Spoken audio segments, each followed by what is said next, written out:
안녕하세요. 반찬 가게를 하고 있는 30대 여자입니다. 일생일대의 기회를 주거나 받아본 적 있으신가요?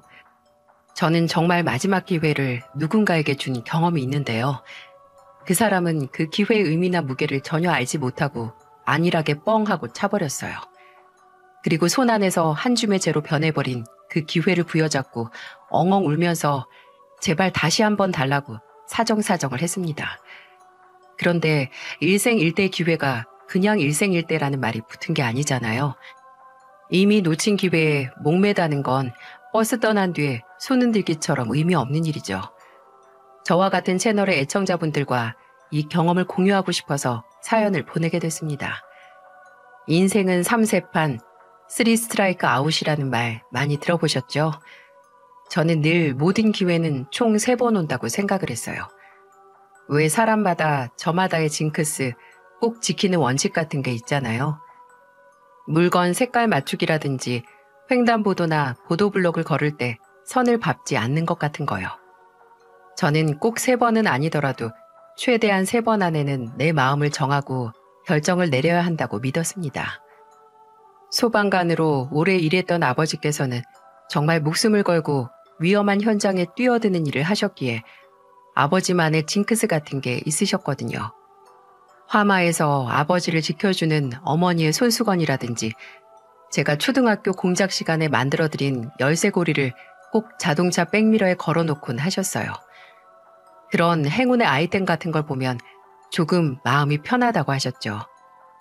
아마 제게 3세판의 징크스를 갖게 된 것도 이런 아버지의 영향을 받아서일 겁니다. 어머니는 늘 미신을 믿는 부녀라고 혀를 끌끌 차셨지만은요. 초등학교 때 문방구에서 뽑기를 뽑을 때도 꼭 3번은 동전을 넣고 돌려받고 대학교 원서 넣을 때도 3일 밤낮을 고민해서 상향 지원을 했고 취업을 준비하던 회사도 2번의 낙방, 3번의 기회에서 턱하고 붙었습니다. 제게는 늘 이런 저만의 3세판의 법칙이 있었어요.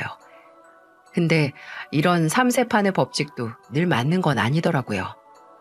제가 고등학교 1학년을 마칠 때쯤 어머니께서 암 판정을 받으셨어요. 병원에서는 길게 보자 꾸준히 항암 치료를 받으면 희망이 있다는 말을 했었습니다. 그건 저와 아버지에게 있어서 정말 한 줄기 희망과 같은 말이었죠. 저는 조금이라도 희망을 놓지 않고 나 자신의 마음을 다잡기 위해 3세판의 법칙을 생각했습니다. 내가 고등학교 3학년이 됐을 때 어머니의 병이 눈 녹듯이 없어질 거다, 완치받을 수 있다 하고요. 하지만 3세판의 법칙은 무참하게도 저를 배신하고 말았어요. 어머니는 제가 고등학교 2학년일 때 세상을 떠나셨습니다. 한순간에 어머니를 잃고 또 제 인생의 중심을 잡아주던 법칙 또한 잃어버리고 만 거죠. 수험생이던 시절 어머니의 빈자리를 더욱더 크게 느꼈어요. 소방관으로 일하시던 아버지는 근무 시간 때문에 제게 신경을 더 쏟지 못하는 걸 매번 미안해하셨고 그래서 할머니께서 집으로 들어오셔서 저를 돌봐주셨죠. 아버지는 늘 어머니의 빈자리를 제대로 못 채워준다고 죄책감을 느끼셨지만 누구보다 아버지가 훌륭한 일을 하시고 또 얼마나 저를 사랑하는지 전 잘 알고 있었습니다. 아버지와 할머니의 사랑으로 무사히 수험생 시절을 마쳤고 상향 지원을 했던 대학에도 붙을 수 있었어요. 별다른 문제 없이 취업을 해서 한동안 정신없이 살았습니다. 그러다 가장 친한 친구의 결혼을 계기로 저는 내 인생에 득이 될지 아니면 독이 될지 모를 남자를 만나게 됐어요. 그게 바로 제 남편이었죠. 친한 친구가 결혼식 후에 신혼여행에 다녀오고 나서 예식에서 도움을 준 사람들을 모아서 식사를 대접한다고 절 초대했어요. 정말 친하고 연이 오래된 친구라서 결혼식 날 신부인 친구 옆에서 이런저런 잡일을 도맡아 하는 가방순이 역할을 했었거든요. 초대된 자리에는 사회를 맡았던 사람과 축의금을 담당했던 사람들 등등 꽤 여럿이 모였더라고요. 그리고 그 중에 제 남편이 있었고요. 제 친구 신랑의 친구였는데 처음에는 그다지 눈에 들어오지 않았어요. 좋은 밥 얻어먹고 가자 하고 가볍게 간 자리였는데 남자가 눈에 들어올 리가요. 근데 바로 옆에 앉았던 남편은 시간이 갈수록 신경 쓰이는 사람이었어요. 제가 자리에 앉을 때 의자를 밀어주기도 하고 또 앞에 음식이 비워져 있으면 다른 음식들을 밀어주기도 하고 제 컵에 물이 없으면 아무 말 없이 채워주고 또 제가 젓가락을 떨어뜨렸을 때는 먼저 주워주고 새 젓가락을 세팅해주기도 했었어요. 굉장히 조용한 배려와 매너였죠. 처음에는 그냥 와 센스가 좋네. 웬만한 눈썹이 없으면 못할 매너다. 되게 친절한 사람이다. 라고 생각을 했어요. 근데 식사 자리가 파할 때 제게 넌지시 연락처를 물어보더라고요. 그냥 단순한 친절이 아니라 다 생각이 있었던 친절이었던 거죠. 일반 중소기업에 다닌다고 했는데 제가 그때 만나는 사람도 없었고 이렇게 센스 있는 남자 어디서 다시 만나겠어 라는 생각에 가볍게 만나보자 하고 번호를 건네줬어요.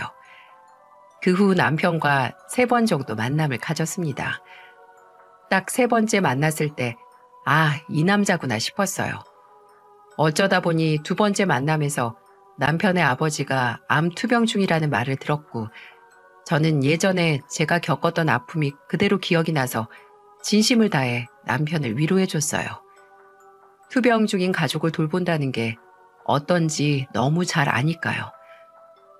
나는 어머니 돌아가시고 한동안 아버지도 일 나가지 말라고 막 바짓가랑이 잡고 늘어졌어요. 아, 아영 씨 아버님께서 소방관이라고 하셨죠? 가족들이 걱정이 많은 직업이긴 하죠. 맞아요. 어머니도 이러는데 아버지까지 일하시다가 사고라도 나면 진짜 생각도 하기 싫었거든요. 그래서 한동안은 학교에서 매일 핸드폰만 붙잡고 있었어요. 혹시 아버지 잘못됐다는 연락 받으면 어쩌지 하고 쉬는 시간마다 아버지한테 전화하기도 했어요. 그래서 아직도 주변 사람들이 갑자기 연락이 뚝 끊기는 걸 무서워해요. 혹시 무슨 일이 생겼나 하고요. 그 마음 이해해요. 어렸을 때였으면 더 불안했겠죠. 아영 씨 진짜 마음고생 많이 했겠다. 아영 씨 불안 없애주려면 매일매일 괜찮은지 내가 보고해야겠다. 나 그런 거 잘해요. 매 시간마다 뭐 하는지 보고하는 거. 그 후로 남편은 그 말이 진심이라는 걸 증명하는 것처럼 제가 먼저 연락을 안 해도 또 답장을 안 해도 제가 밥은 먹었는지 뭘 먹었는지 출근했다 퇴근했다 뭐 먹고 싶은데 같이 먹어줄래요? 이렇게 하루에 수십 통의 문자를 남겼습니다. 3번째 만남에서 제가 문자에 답장을 못했다 미안하다라고 말하자 활짝 웃으면서 답장할 필요 없다. 다 내가 좋아서 보내는 거고 아영 씨가 조금이라도 불안하지 말라고 보내는 거라고 하는 겁니다. 그 밝은 목소리에 이런 사람이라면 정말 계속 만나도 되겠다 싶었어요.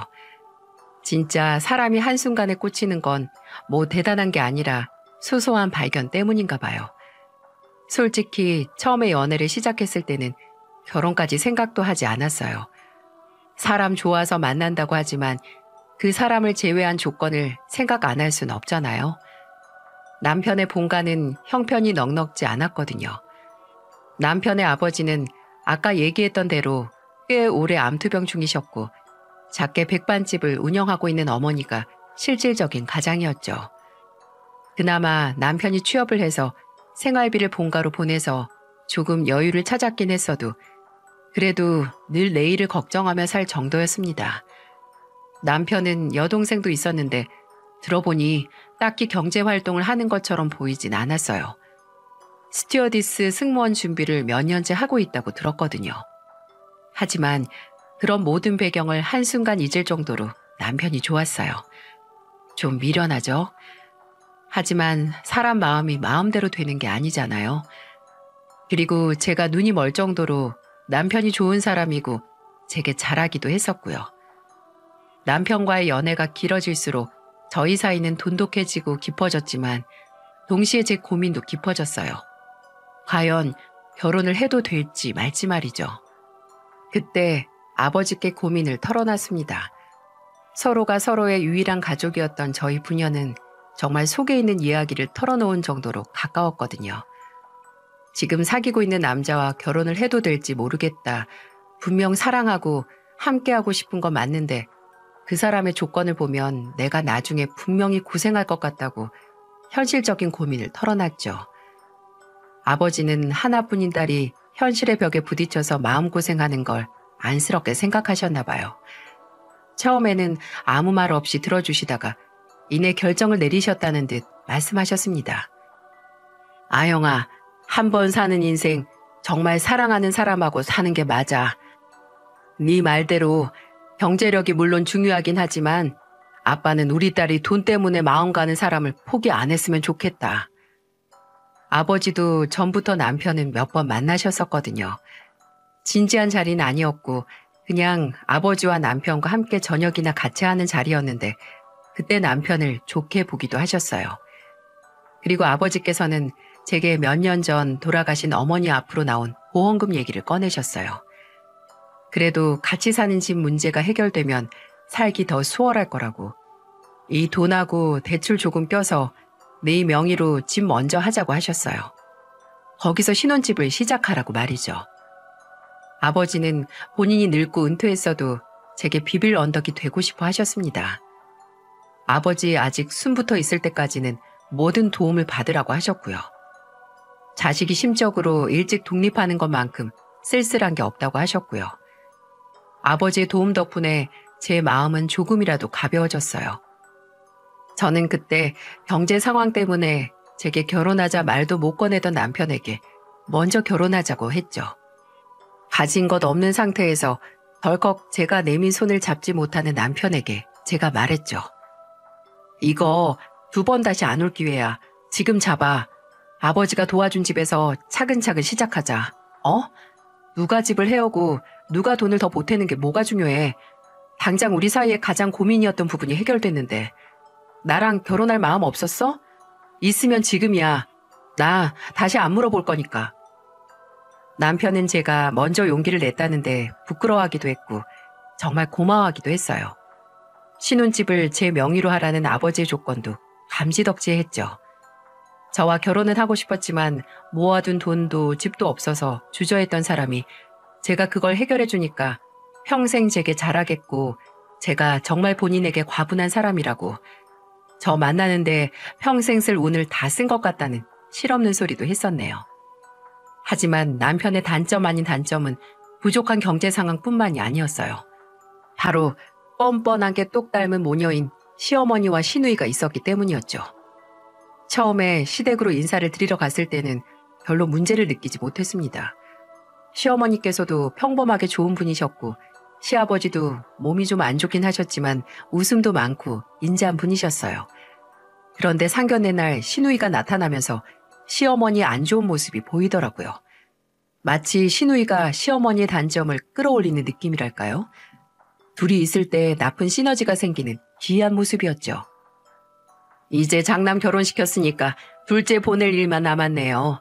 사돈어른, 애 하나만 낳길 정말 잘하셨어요. 학교 보내고 취업시키고 나니까 이제 결혼해서 완전히 독립시키기까지 30년, 40년 걸립디다. 그냥 무자식이 상발자예요. 엄마 말하는 것 좀 봐. 엄마가 우리 걱정을 뭐 얼마나 한다고. 다 알아서 했지. 나도 오빠도. 아유, 나 없었으면 너흰 세상에 태어나지도 못했어. 말은 똑바로 해라. 너희 학교 가고 회사 다니는 거? 내 덕분 아닌 거 뭐 있니? 맞는 말입니다, 사부인. 그래도 애들이 다 똘똘하고 착해서 제 목 캐내면서 사는 것도 있죠. 아유, 사돈어른이 몰라서 하는 소리예요. 혜원이는 지가 알아서 잘 컸어도 여기 철부지는 지 오빠처럼 앞가림 하나 할 줄 몰라요. 지영이 얘가 스튜어디스인지 뭔지 한다고 날린 시간이랑 돈이 아유, 말하면 다 뭐하나요? 속만 답답하죠. 내가 저 인간 병원비 꼬박 내는 것도 등이 휘어지는데 전년 학원 보내고 생활비 주는 것 때문에 돌겠다니까요. 어머니, 제가 취업하고 나서 계속 도와드리잖아요. 좋은 날 뭐하러 그런 소리를 하세요. 그래, 엄마 신세 한탄 좀 그만해. 그리고 나 걱정하지 말라니까. 오빠가 돈 빌려줘서 땡땡 가입했어요. 아가씨, 결혼정보회사에 가입했어요? 네, 이제 곧 있으면 20대 후반인데 빨리 사람 만나야죠. 그렇다고 주변에 고만고만한 사람 잡아서 결혼할 수도 없고 조건 다 따박따박 따져서 하는 게 여러모로 실속이 있잖아요. 아, 사돈 처녀는 아직 젊은데도 주관이 아주 확고하네. 그래야 손해 안 보고 살죠. 로맨스니 사랑이니 챙기는 것보다는 그냥 나중에 고생 안 하게 배경 따지는 게 여러모로 좋을 것 같아서 그냥 빨리 가입했어요. 근데 제 나이도 이미 늦었대요. 요즘 대학 졸업하면 바로 가입하는 여자들 많다고요. 그래, 빨리 가버려라, 가버려. 엄마 속 좀 편하게. 제가 알기로는 결혼정보회사에 가입하는 비용이 꽤 비싼 걸로 알고 있거든요. 근데 그걸 남편에게 빌렸다고 자랑스럽게 말하는 것도 언짢았는데 상견례 자리에서 그렇게 자식 험담하고 신세 한탄하는 시어머니의 모습도 불편했습니다. 근데 시누이가 말하는 걸 보니 또 시어머니가 왜 그렇게 속을 태우는지 이해는 갔네요. 하지만 상황이나 장소 가리지 않고 본인 힘든 얘기하는 게 좋은 건 아니잖아요.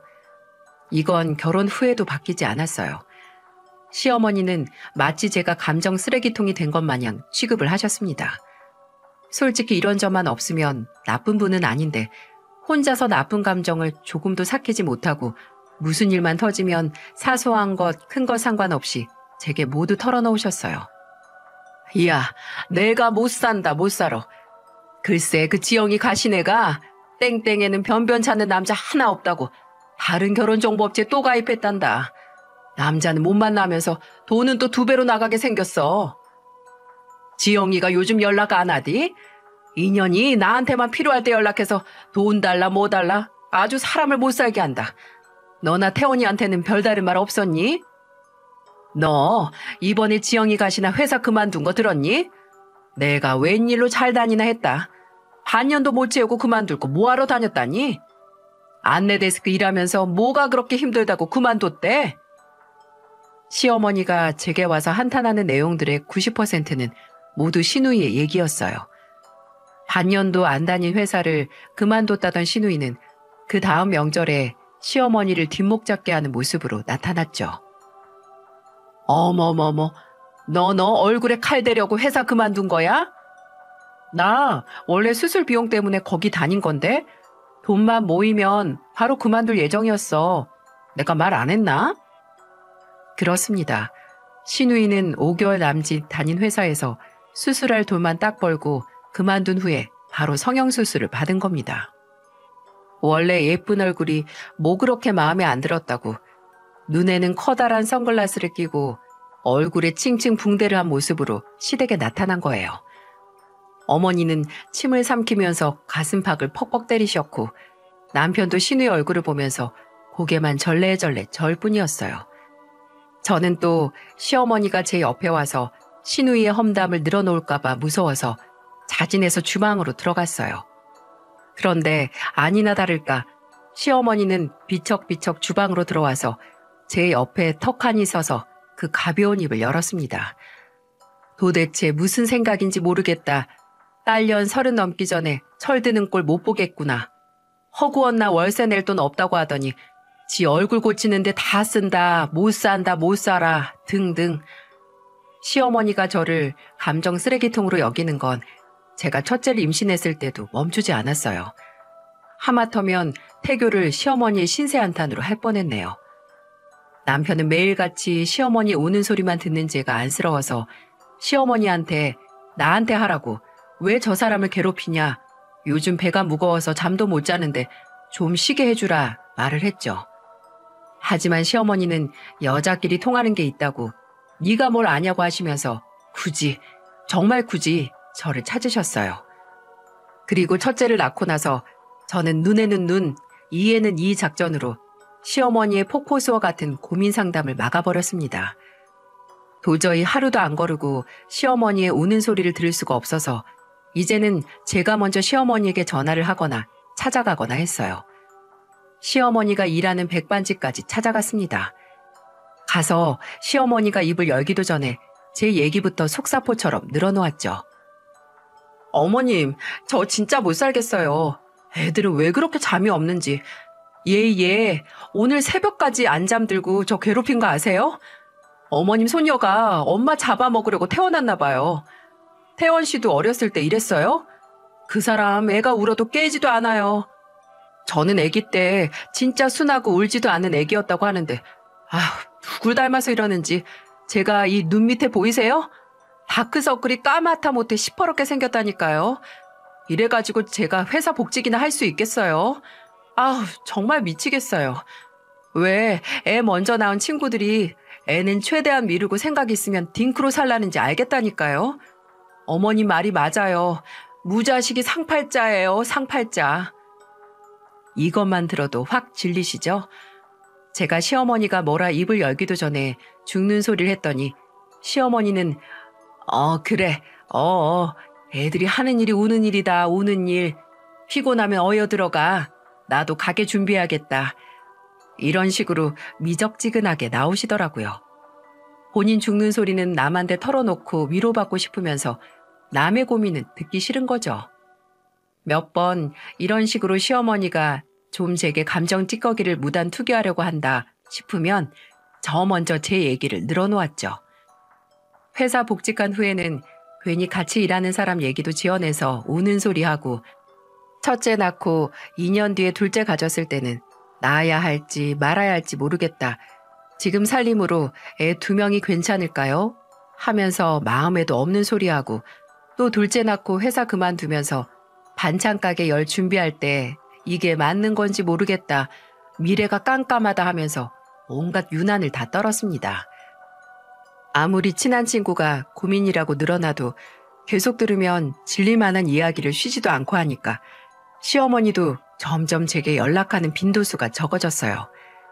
남편은 이런 제 작전이 먹히는 걸 몇 년 지켜보면서 저에게 진짜 대단하다고 박수를 치더군요.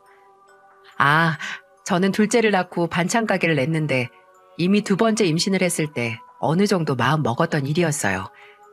집에 입은 느는데 그 당시 저랑 남편의 수입으로는 조금의 여유가 생기지 않을 것 같더라고요. 결혼하고 몇 년 안 됐을 때 남편이 본인 사업을 시작하고 싶을 때는 헤어질 각오로 반대했거든요. 근데 제가 제 가게를 한다니까 남편 반응이 미적지근했죠. 근데 남편은 그때 정말 아무런 준비 없이 사업병이 들었던 거고 다행히 제게는 재주 아닌 재주와 전수받은 비전이 있었어요. 원래 돌아가신 어머니께서 반찬 가게를 하기도 하셨었고 또 그 솜씨를 시어머니였던 친할머니께 배운 거였거든요. 할머니와 함께 살 때 할머니께서 아빠 집에 없을 때 라면으로 혼자 끼니 때우지 말고 간단한 재료로 반찬 떨어지면 직접 해먹으라고 이면지에 만드는 법 몇 가지 적어주셨던 게 할머니 집 반찬 레시피의 시작이었죠. 손맛은 대대로 전해져 내려온다고 저도 그런 손맛을 내리사랑으로 전수받았습니다. 둘째를 낳고 회사를 그만두고 몇 달 후에 가까운 아파트 상가 1층에 반찬 가게를 열었어요. 근데 제가 반찬 가게 한다고 하자마자 저희 시어머니가 뭐라고 하셨는지 아세요? 너 반찬 가게 하면 이제 내 식당에 반찬 뭐 할지 걱정 없겠다. 괜찮은 거 몇 가지 샘플인지 뭔지 보내봐. 내가 맛을 보고 괜찮으면 고를게. 좀 보내봐라. 솔직히 시어머니의 백반집에 반찬 몇 가지 만들어 보내는 게 그렇게 어려운 일은 아니었어요. 그런데 아주 당당하게 당연한 거 요구하는 모습이 너무 얄밉더라고요. 아니 그 반찬도 다 재료비 들고 제 힘들여서 만드는 건데 뭐가 그리 쉬운 것처럼 말씀을 하시는지. 그래서 그냥 정말 간단한 밑반찬 몇 가지만 싸서 보냈었어요. 그리고는 고맙다는 말도 없으셨고요. 그저 뭐는 짜고 뭐는 좀 시다, 미향을 더 넣어라, 고춧가루 좀 넣은 거 써라 등등. 아니 그럼 직접 만드시던가요. 그 후로는 어머님 식당에 맛있는 것만 파시라고 하고 안 보냈어요. 시어머니가 얼마나 제 반찬을 미적지근하게 평가를 해도 다행히 가게 오픈하고 동네에서 소소하게 소문을 타서 장사는 잘 됐어요. 기본적으로 예전에 다니던 회사 월급보다도 돈이 남았고 남편 월급보다도 잘 벌 때가 많았으니까요. 제가 만든 반찬을 드신 아버지는 할머니와 어머니 솜씨 그대로라고 너무 신기하다고 하시면서 좋아하셨죠. 확실히 추억은 맛에 깃드는 것 같았어요. 제 반찬 가게가 소소한 성공을 누릴 때 시댁에도 경사 아닌 경사가 일어났어요. 드디어 그렇게 결혼에 투자를 하던 시누이가 드디어 결혼을 하게 된 겁니다. 근데 그게 좀 좋아야 하는 건지 의문이었던 게 신우이가 그렇게 만나고 싶어 했던 능력 있는 남편감은 맞았어요. 무려 의사였거든요. 남자는 사짜 직업 아니면 쳐다도 안 본다고 결혼정보 회사에도 못 박았던 신우이가 원하던 대로였죠. 근데 글쎄 나이 차이가 15살이나 연상인 남자였어요. 제 남편보다 나이가 훨씬 많았죠. 아무리 직업이 좋아도 신우이가 30대일 때 남자는 50을 바라보는 사람은 좀 그렇지 않나요? 아니, 사람이 좋으면 나이가 상관이 없긴 해도 제 친동생이었으면 다시 한번 생각하라고 할 만한 결혼이었죠. 하지만 시어머니와 남편은 오히려 후련해했습니다. 드디어 집안의 철부지가 결혼이라도 해서 독립하는구나 하는 심정이었을 겁니다. 무엇보다 신우이가 그 결혼에 만족스러워했으니 뭐 할 말이 있나요? 결혼 전에 집안에 소개시킨다고 데려왔을 때는 솔직히 얼굴은 원래 나이보다 더 들어 보이기도 했고 신우이와 키 차이도 얼마 안 나서 신우이가 정말 철저하게 직업만 봤나 보다 했거든요. 근데 대화를 해보니 신우이에게 다정하게 하고 일에 집중하면서 사느라 결혼을 미뤘다고 하는데 사람 인성은 참 좋아 보였어요. 신우이가 눈 시퍼렇게 뜨고 조건만 보고 시작한 관계라 하더라도 뭐 결과가 좋으니 괜찮은 거 아닌가 했죠. 하지만 결혼이라는 게 결과가 아니더라고요. 신우이의 결혼 계획의 결과는 그로부터 3년 뒤 이혼이라는 결과를 내게 됐습니다. 이게 어떻게 된 거냐면요.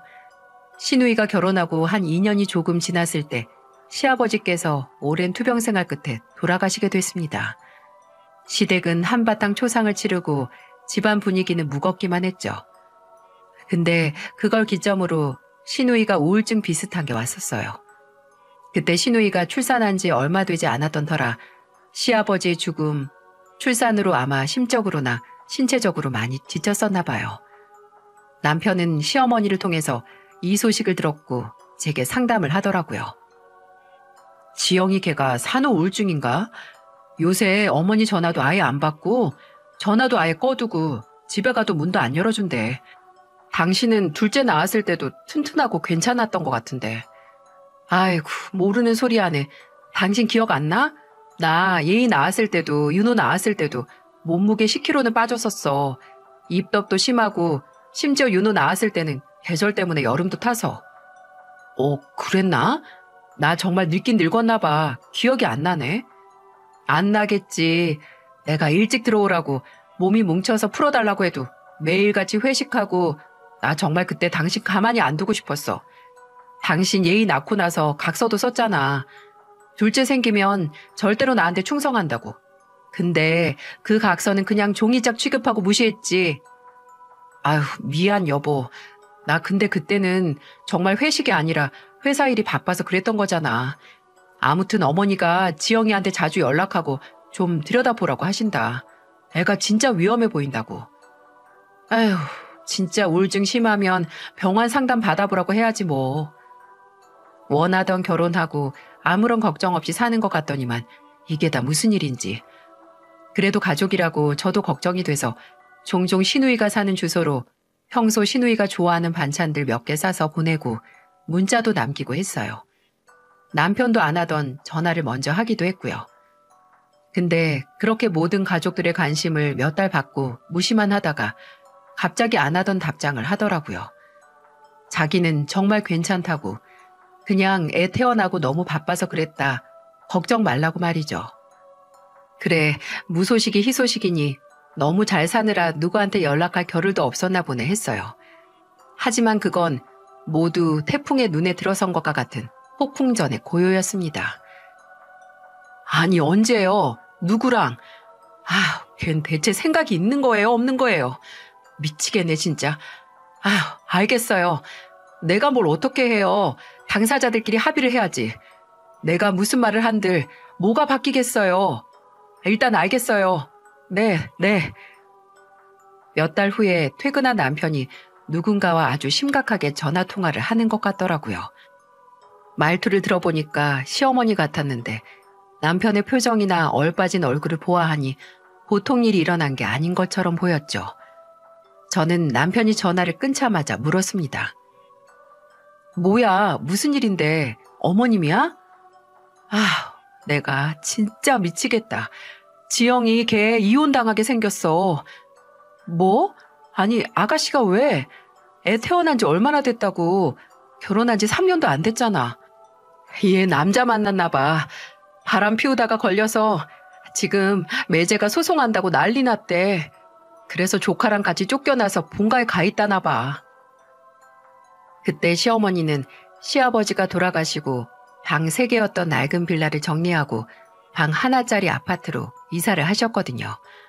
근데 그 집에 애를 데리고 온 시누이와 함께 있다니 상상만 해도 숨이 막힐 지경이었어요.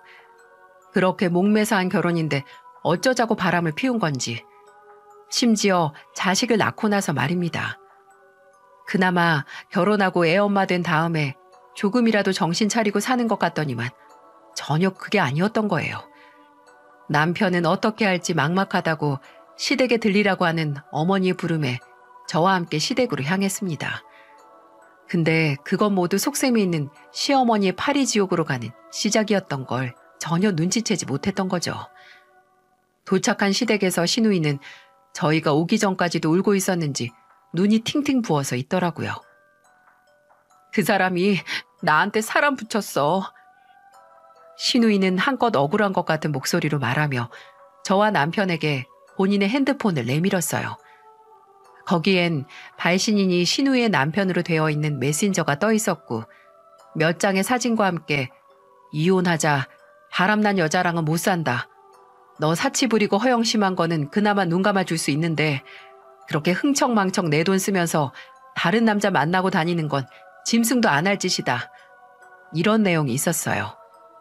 그리고 함께 보낸 사진에는 시누이가 어떤 젊은 남자와 함께 팔짱 끼고 있는 사진과 함께 차에 타서 얼굴을 어루만지는 사진, 또 손잡고 숙박업소에서 나오는 것 같은 사진 등등 누가 봐도 불륜관계인 두 사람이 찍힌 모습이 있더라고요.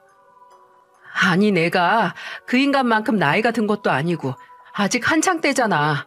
한창 밖에서 사람 만나서 어울릴 수 있는데 결혼하고 애 낳았다고 집에만 있어야 돼? 네가 그냥 사람 만나서 어울렸어? 다른 남자랑 바람 피운 거잖아. 나도 답답해서 그랬어. 오빠가 뭘 한다고 그래. 매일같이 늙고 못생기고 배 나온 남자 얼굴 보면서 살아봐. 숨도 안 쉬어져. 그래서 그랬다. 나도 내 나이 또래에 키도 크고 사람답게 생긴 사람 만나서 좀 풋풋한 연애 하고 싶었다고.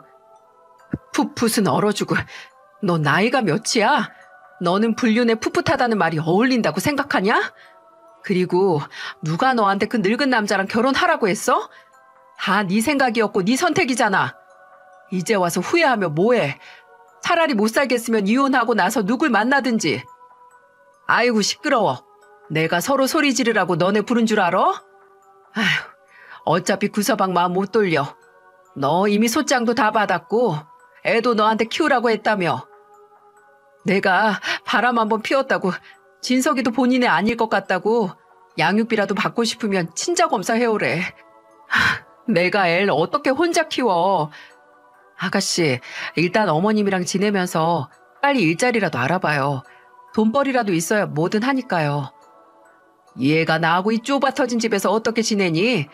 낡은 빌라 실어서 조금이라도 깔끔한 아파트 평수 좁아도 이사 왔더니 다 큰 딸년이랑 손자 데리고 살라고?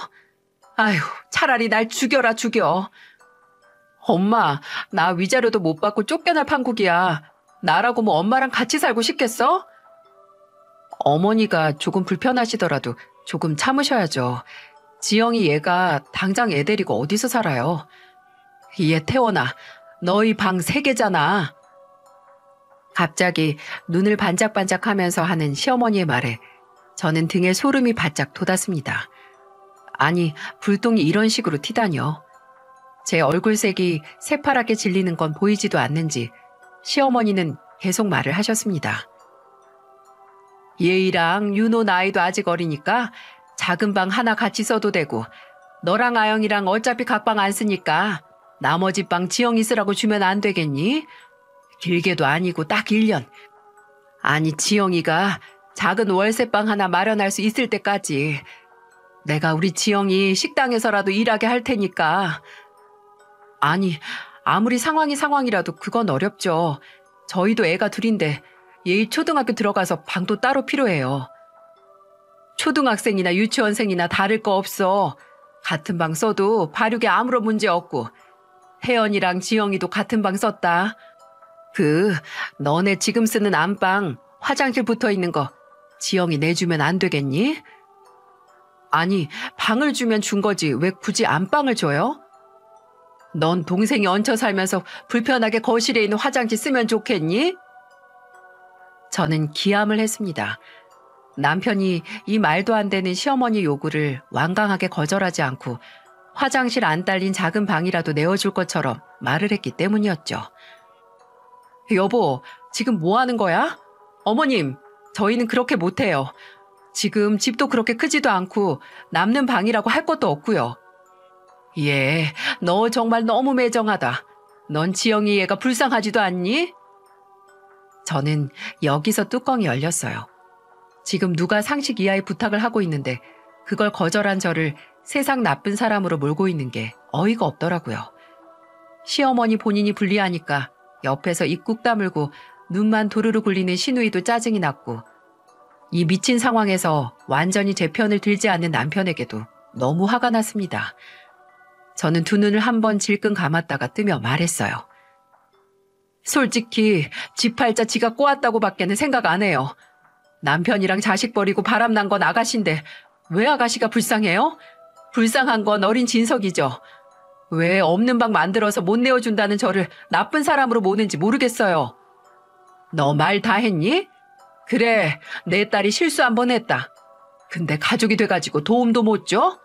가족끼리 그 정도 불편은 감수할 줄도 알아야지. 줄 수 있는 도움이면 당연히 주죠. 근데 그건 말이 안 되잖아요. 아가씨를 누가 걷어가도 그건 어머니가 할 일이지 저희한테 떠맡기는 건 아니잖아요. 얘 말하는 거 봐라. 말 한 번 참 정 떨어지게 하는 건 여전하네. 너 정말 제정신이니? 막말로 내가 너한테 이렇게 뭐 부탁했을 때가 있었어? 내가 정말 방법이 없어서 부탁하는 거 아니니? 근데 이 시애미가 죽겠다는데 이거 하나 못 들어줘? 네가 평소에 뭐 얼마나 예쁜 며느리였다고 눈깔 그렇게 동그랗게 뜨고 말대답이야? 어머니도 그렇게 예쁜 시어머니 아니셨어요. 매번 전화만 하면 사람 진 다 빠지도록 신세 한탄만 하고 밤낮 없이 가족들 험담만 하는 거 들어주는 게 쉬운 일인 줄 아셨어요? 그리고 제가 반찬 가게 열고 가져가신 반찬이 지금까지 얼만데요. 그거 받아 팔고 저한테 선물 하나, 아니 고맙다는 말 한 번 하신 적 있으세요? 어머니도 떳떳한 거 하나 없어요. 저도 그동안 많이 참고 살았다고요. 이 싸가지 없는 게? 짝! 그리고 저는 태어나서 처음으로 누군가에게 뺨을 맞았습니다. 드라마에서 보던 것보다 더 충격적이고 기분 나쁘고 아프더군요. 얼마나 세게 맞았는지 입 안에서 알싸한 피맛도 느껴졌고요. 옆에서 꿀먹은 벙어리로 있던 남편은 놀라서 시어머니가 저를 더 때리려고 하는 걸 막았고 시누이도 놀라서 조카가 자고 있던 방으로 홀랑 들어가 버렸어요. 남편은 시어머니를 진정시키고 제게 와서 그러더군요. 여보, 일단 상황이 나아질 때까지 지영이 우리 집에 있게 하자. 저는 제가 시어머니에게 귀를 잘못 맞은 줄 알았어요. 이명이 들려서 잘못 들었나 싶었습니다. 뭐? 당신 제정신이야? 어떻게 아가씨를 데리고 살아? 상황 나아질 때까지만 1년도 아니고 딱 반년만 안방 줄 필요도 없어. 제일 작은 방 주자. 아니 반년 만에 상황이 나아진다는 보장이 어딨어. 반년이 1년 되고 1년이 2년 되는 거야. 그럼 어떡해. 당신이 이 좁은 집에서 어머니랑 지영이랑 진석이랑 꾸역꾸역 살았으면 좋겠어? 그러니까 아가씨가 이혼하고 감당해야 할 게 왜 나랑 당신 책임이 되는 거냐고. 그리고 당신은 내가 지금 어머니한테 뺨을 맞았는데 괜찮냐고 묻지도 않고 바로 아가씨 데려가서 살자는 말만 해? 당신이 말이 좀 심하긴 했어. 아무리 그래도 가족인데 그렇게 정 떨어지게 말을 해. 하늘이 노래지는 기분이었어요. 아무리 같이 살면서 종종 마찰이 있고 제 속을 답답하게 타들어가게 했어도 그래도 사람은 착하니까 날 사랑하니까 하고 나 자신을 다독였는데 그건 다 내가 나 자신을 속인 게 아닐까 하는 의문이 생겼습니다. 그래요. 좋은 게 좋은 거고 굳이 갈등을 만들 필요는 없습니다. 하지만 나 자신을 속이면서까지 원하지 않는 선택을 할 필요도 없었죠. 저는 칼을 빼들기로 했습니다. 당신, 여기서 선택해. 여기서 어머니 부탁을 거절하든 아니면 나랑 이혼을 하든. 뭐? 이혼? 너 미쳤어? 어떻게 이혼 소리가 그렇게 쉽게 나와? 전연 말하는 꼬라지 좀 봐라. 이혼이 네 집 개 이름이냐? 선택해. 나는 아내 무시하고 갈아 넣으면서 본인 가족 챙기는 남자랑은 못 살아. 당신이 우선적으로 챙겨야 하는 건 나랑 우리 애들이야. 그리고 지금 시누이 끌고 들어가겠다는 그 집? 우리 아버지가 손도 안 대고 있던 어머니 보험금, 외동딸 조금이라도 편하게 사랑하는 사람이랑 살라고 주신 그 돈으로 산 집이야. 근데 그런 집에 내가 싫다는데 어거지로 당신 동생이랑 조카 데리고 가서 살자고? 그렇게 못해. 돌아가신 우리 어머니를 생각해서라도 나는 그 집에서 불행해지는 선택 안 할 거야. 그러니까 당신이 선택해. 당신이랑 살면서 정말 수백 번 기회 줬는데 이제 마지막 기회가 될 거야. 당신 어머니랑 동생인지 아니면 나랑 우리 애들인지. 남편은 침묵했습니다. 이미 침묵으로 모든 대답을 한 것 같았어요. 그런데 역시나 난 그렇게 못해. 당신 고집 때문에 우리 어머니랑 지영이 포기 못해. 아니, 이게 그렇게 화내고 이혼까지 할 일이야? 이혼이 장난이냐고. 당신 진짜 더럽게 예민해. 제발 일 좀 크게 만들지 마. 당신이 조금만 양보하면 될 일이야. 내가 왜 양보를 해? 당신 동생이 바람나서 신세 망친 건데 내가 대체 왜? 나는 당연하게 나한테 희생을 바라는 당신이랑 당신 어머니랑 한 가족으로 못 살겠어. 그래, 당신 변한 건 없어. 늘 중요한 선택은 다 나한테 미루고 가정적인 척 하긴 해도 실제로 하는 건 아무것도 없었잖아. 나랑 시댁 사이에서 노선 정리 제대로 했던 적도 없었고. 그래도 나 다 참았어. 당신도 곤란하다는 거 알았으니까. 근데 이렇게 중요할 때도 당신은 그 기회를 날려버리는구나. 당신 선택 잘 알았으니까 이제 그만하자. 나는 한 번 준 기회 멍청하게 날리는 남자 2번 다시 쳐다보고 싶지도 않아. 그 어떤 여자도 당신같이 눈앞에 제대로 된 선택 구분 못하는 남자랑 살 수 없을 거야. 저는 그렇게 말하고는 시댁을 나왔습니다. 남편은 떠나는 절 계속 불렀지만 한 번도 뒤돌아보지 않았어요. 오히려 저를 부르는 남편의 목소리가 지긋지긋할 뿐이었죠. 집으로 오는 길 내내 어떤 생각을 했는지 모르겠어요. 지금 바로 친정으로 가서 아버지 얼굴 한번 보고 올까 하다가 집에 있는 아이들 생각해서 그냥 바로 집으로 왔죠. 정말 뻔뻔한 게 남편은 저보다 늦게 집으로 와서 아무 일 없었다는 듯 제게 말을 걸더라고요. 여보, 밥은 먹었어? 아직도 삐졌어? 하고 말을 거는데 와, 제정신인가요? 삐지다니. 어떻게 그때 제 상태를 삐졌다라고 정의를 내릴 수 있는 거죠? 그 인간한테 저라는 인간은 크게 분노조차 내지 못하는 고작해야 삐지게야 하는 사람이었던 거죠. 지체하고 싶지도 않았어요. 그렇게 주말 내내 남편과는 대화도 하지 않았습니다. 전화로 변호사 사무실에 예약을 하고 월요일이 돼서 남편이 출근을 하자마자 용달을 불렀어요. 남편 짐을 싹 빼서 시댁으로 보내버렸습니다. 현관 비밀번호도 바꾸고 바로 예약한 변호사 사무실로 가서 이혼 소송 상담을 했습니다. 저는 다 필요 없으니 집과 애들만 지킬 수 있으면 됐어요. 집은 어차피 80% 이상 아버지가 주신 돈이었고 나머지는 대출, 그나마도 이자나 원금은 거의 제 수입으로 나가고 있었습니다. 남편의 월급이 200~300만 원 근처인데 그건 거의 카드값이나 냈었고요.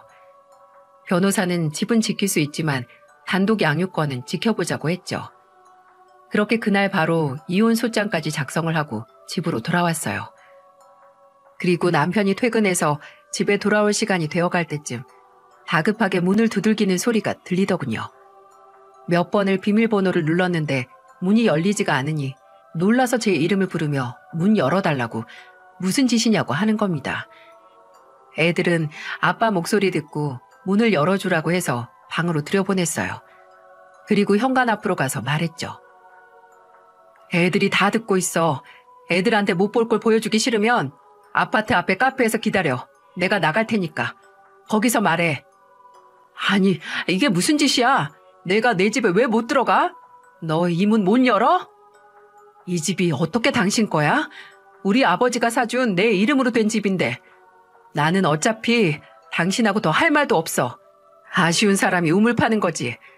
나랑 대화하는 기회마저 잃고 싶으면 문 앞에서 밤 새우던가. 현관 문 밖에서 남편이 허탈한 한숨을 쉬는 소리가 들리고 알겠다고 카페에서 기다리겠다고 하는 목소리가 들렸습니다. 어디 애간장 태워봐라 하는 생각으로 40분 정도 뒤에 그 카페로 나갔습니다. 남편은 목이 탄 건지 그새 음료 2개는 시켜서 싹 비웠더라고요. 저는 다리를 달달 떠는 남편 앞에 가서 앉았습니다. 남편은 제 얼굴을 보자마자 세상 억울한 사람처럼 말했죠. 어떻게 그렇게 독하냐? 어머니한테 전화 왔어. 네가 뭔데 내 짐을 왜 글로 보내는데? 그럼 어디다가 보내? 당신 집 따로 있어? 그래, 내가 잘못했어. 어? 그러니까 이쯤에서 그만두자. 지영이도 그냥 어머니랑 지내라고 할게. 내가 생각이 짧았어. 아니, 당신 하고 싶은 대로 해. 불쌍한 동생도 끼고 살고 사랑하는 어머니도 끼고 살아. 내가 빠져줄 테니까. 내가 사과하잖아. 어떻게 이렇게 쉽게 이혼을 해? 쉽다고? 당신은 이게 쉬워 보여? 나는 분명 당신한테 기회를 줬어. 그거 우습게 알고 날려먹은 건 당신이고. 당신 선택 존중할게. 그러니까 잘 살아. 나 없이. 아영아, 너 어떡해? 내가 분명히 말했지. 이게 마지막 기회일 거라고. 그 말 흘려들은 건 당신이야. 난 똑바로 말했어. 나 이미 오늘 이혼 소장 다 쓰고 왔어. 그러니까 또 기회 달라는 둥, 다시 시작하자는 둥, 말도 안 되는 소리 하지도 마. 당신이 이렇게 멍청하게 나올수록 없는 정도 더 떨어지니까. 그렇게 눈썹이 한껏 찌그러진 남편을 두고 카페를 나왔습니다. 왜 여자들이 이혼할 상황에서도 끝까지 아니라고 인정을 안 하는지 그 마음이 이해가 갔어요.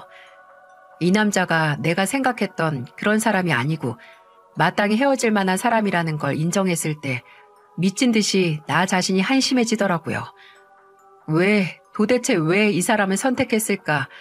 정말 사람 보는 눈도 없다. 어떻게 이런 남자랑 계속 살았고 왜 이렇게 끝을 보고서야 알았는지. 하지만 이걸 한 번은 인정을 해야 비로소 저 자신이 자유로워지는 것 같았어요. 잠깐의 고통으로 제 남은 인생을 구원할 수 있었네요. 그 후로 남편은 각설이 마냥 집 앞으로 찾아와 용서를 빌었습니다. 정말 구질구질하죠? 그 꼴 보기 싫어서 한동안 가게 문도 닫고 친정에 가서 살았어요. 변호사를 통해서 스토킹으로 신고할 수 없냐고 상담도 했었고요. 이혼 소송이 마무리되기 전까지 포기를 못해서 그건 또 그것대로 괴로웠습니다. 나중에는 어머니까지 술 한 잔 걸치고 전화를 하셨더라고요. 02로 시작하는 번호라서 생각 없이 받았는데 시어머니 식당 전화였습니다. 제 목소리를 듣자마자 곡소리를 내면서 제 이름을 불러서 깜짝 놀랐다니까요. 아영아, 나 좀 살려주라. 내가 다 늙어서 다 큰 자식들이랑 방 한 칸 있는 집에서 살아야겠니? 제발 우리 태원이 좀 봐줘. 내가 잘못했다. 내가 당장 내 딸려 앞날이 걱정돼서 그랬어. 미안하다. 태원이 요즘 회사도 잘 안 나가. 잘린 건지 뭔지 모르겠는데 매일같이 술만 먹는다. 제발 사람 하나, 아니 가족 전체 살린다고 생각하고 우리 태원이 좀 데려가 주라. 내가 정말 못 살겠다. 못 살겠어. 가족끼리 그 정도 불편쯤은 감수해야죠. 저는 이제 가족이 아니라서 뭐 할 수 있는 게 없네요. 어머니랑 아들이랑 딸이랑 손자랑 열심히 사세요. 너무 냉정한 것 같나요? 하지만 정말 저는 이제 그 집 식구가 아닌걸요. 제게 가족은 저희 아버지와 제 자식들 뿐입니다. 당연하게 제게 일방적인 희생을 강요하는 사람들이 어떻게 제 가족이라고 할 수 있겠어요? 저는 분명 전 남편에게 3세판이 아닌 무수한 기회를 줬었고 그중 가장 중요한 기회를 줬을 때 코웃음 치며 무시한 건 전 남편의 선택이었죠. 떠 먹여줘도 못 받아먹는 놈에게 또 반찬 떠주면 뭐하나요? 기회도 사람 봐가면서 줘야 한다는 걸, 그 기회의 가치를 알아보고 본질을 아는 사람에게 줘야 한다는 걸 뼈저리게 깨달았습니다. 이제 와서 지난 시간을 후회해서 뭐 하겠어요? 이제라도 제 눈이 개안하고 풍향을 돌려 제대로 된 방향으로 나아갈 수 있는 기회를 얻었다는 걸 다행으로 여겨야겠죠. 여러분이 누군가에게 주는 기회는 너무나 귀중한 기회랍니다. 그 기회의 가치를 아는 사람에게 기회를 베푸시길 바랍니다. 모두들 건강하시고 행복하세요.